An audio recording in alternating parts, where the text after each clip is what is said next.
Hello and welcome to the Successful Garden Design Show. I'm Rachel Mathews and I'm going to show you how to make the most of your garden by demystifying garden design. I'm going to show you all the top tricks and secrets that professional garden designers usually leave out of their books. If you're frustrated your garden doesn't look as beautiful as it could, even though you've purchased lots of lovely plants, then help is at hand.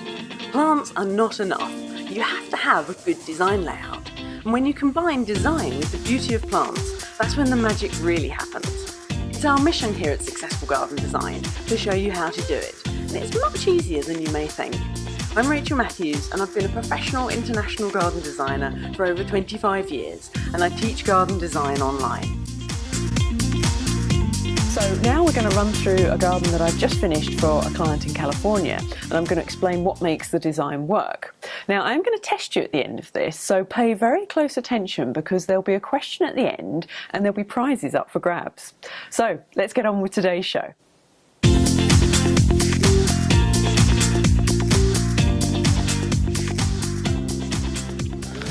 So this is the garden that we're going to feature today. Now, as you can see, it's quite a lot wider than it is long, and although it's got a couple of fairly established trees and bushes and a nice vine across this fence here, there's not a lot going on in it. So if I zoom out, I'll show you what I did.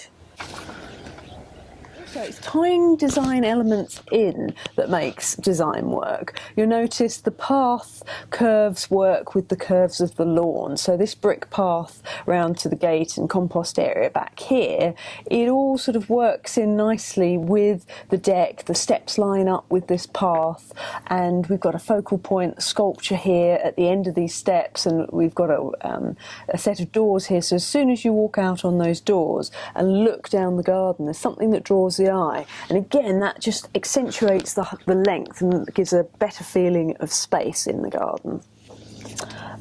You can see with the bench, I've painted it blue, or suggested they have it blue, because the colour scheme of this garden was red, blue and purple colours. That's for the client's favourite colours.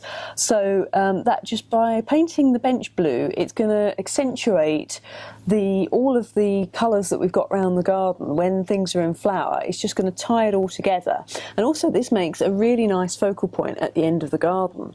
And I don't know if you can see here, but I've just put some timber uprights. Now I've suggested some driftwood would be nice and sculptural to frame round the bench here, and that just adds a little bit of interest. But you know, if you haven't got driftwood, just even some round posts concreted in at different heights so that you can see the plants behind them just spilling through, just creates a bit more interest and gives a feeling that that area is enclosed.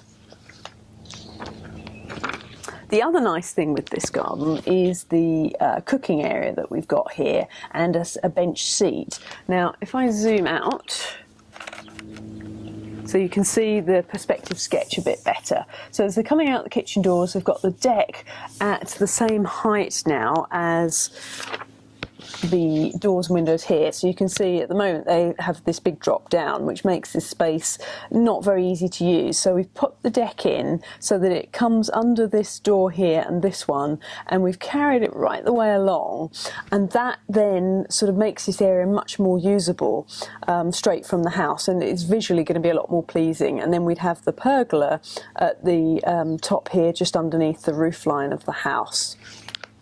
So that's the basic design part covered. Now, if you really want to do something special with your garden, how you light it can be really important. Now, I've come across whilst trawling the internet some absolutely stunning lights that I'm going to show you now, and these are going to really, really enhance the design that we've done. Okay, let's go on to feature lighting. Now, your bog standard sort of lights are something like this, where they've got the casing over the top, and then that helps you direct the light beam to certain features. So you can uplight beams, plants, you can also put them on the beams as downlighters, and they've got lots of uses, but mostly these types stick into the ground and you'd uplight the plants, particularly ones with spiky foliage. Now with lighting, it's important not to ever skimp on lights and buy the real cheapies. A decent light's going to set you back about $70 plus tax, so it's about sort of £40–50. And the reason for that is the cheap lights just don't last, and also they don't have the quality of the light with cheap lights is often as not nasty. So to get really nice lighting, you do need to spend that amount per light. And it's better, I think, to have less lights than have a ton of cheap lights, because if you've got the cabling in place, you can light the key features and then add the more subtle forms of lighting as you go, as budget allows. But when it comes to feature lighting, now they do tend to be a lot dearer, but they are the ones that really add the wow factor. Now, the lights that have really had me drooling online are these gorgeous Italian designer lights from Lumens, and I'll post a link for these underneath in the show notes. Now, these are absolutely gorgeous. I really love the simplicity of the shape and the soft lighting that they have. Now, as these are feature lights, yes, they're a lot dearer, but because they're feature lights, you don't need many. That's the beauty of them. So 1 or 2 would just be perfect, and I would pop them over the seating area here, over the table, because, you know, if you plonk that in the middle here, it's going to be really annoying because you're going to have to dodge past it every time you walk past it. Whereas if you pop it over the table and chairs there, it hangs down like it would in a dining room, and that's going to be really effective from this area. Now, I think they look gorgeous in pairs like they have here, so you could either pop one on the side and then another one here. And then my second choice are these rather bizarre looking lights. A kind of spaceship has landed. I've got some more pictures of those just here. These are beautiful. If you didn't have the ability to hang anything from, say if you didn't have a pergola, just having a few of these dotted around on the deck, sort of one here, and maybe you could have the steps framed with them, and then maybe another couple down here, then that just draws the eye through. As you can see, they've done on both of these images, your eyes sort of follow them, and these very kind of designery shapes really do add that wow factor to your design, and it's sort of the finishing touch. Now, they are expensive, feature lights. I mean, something like this would set you back about $600, so it's about £400 plus taxes, and similar sort of prices for these.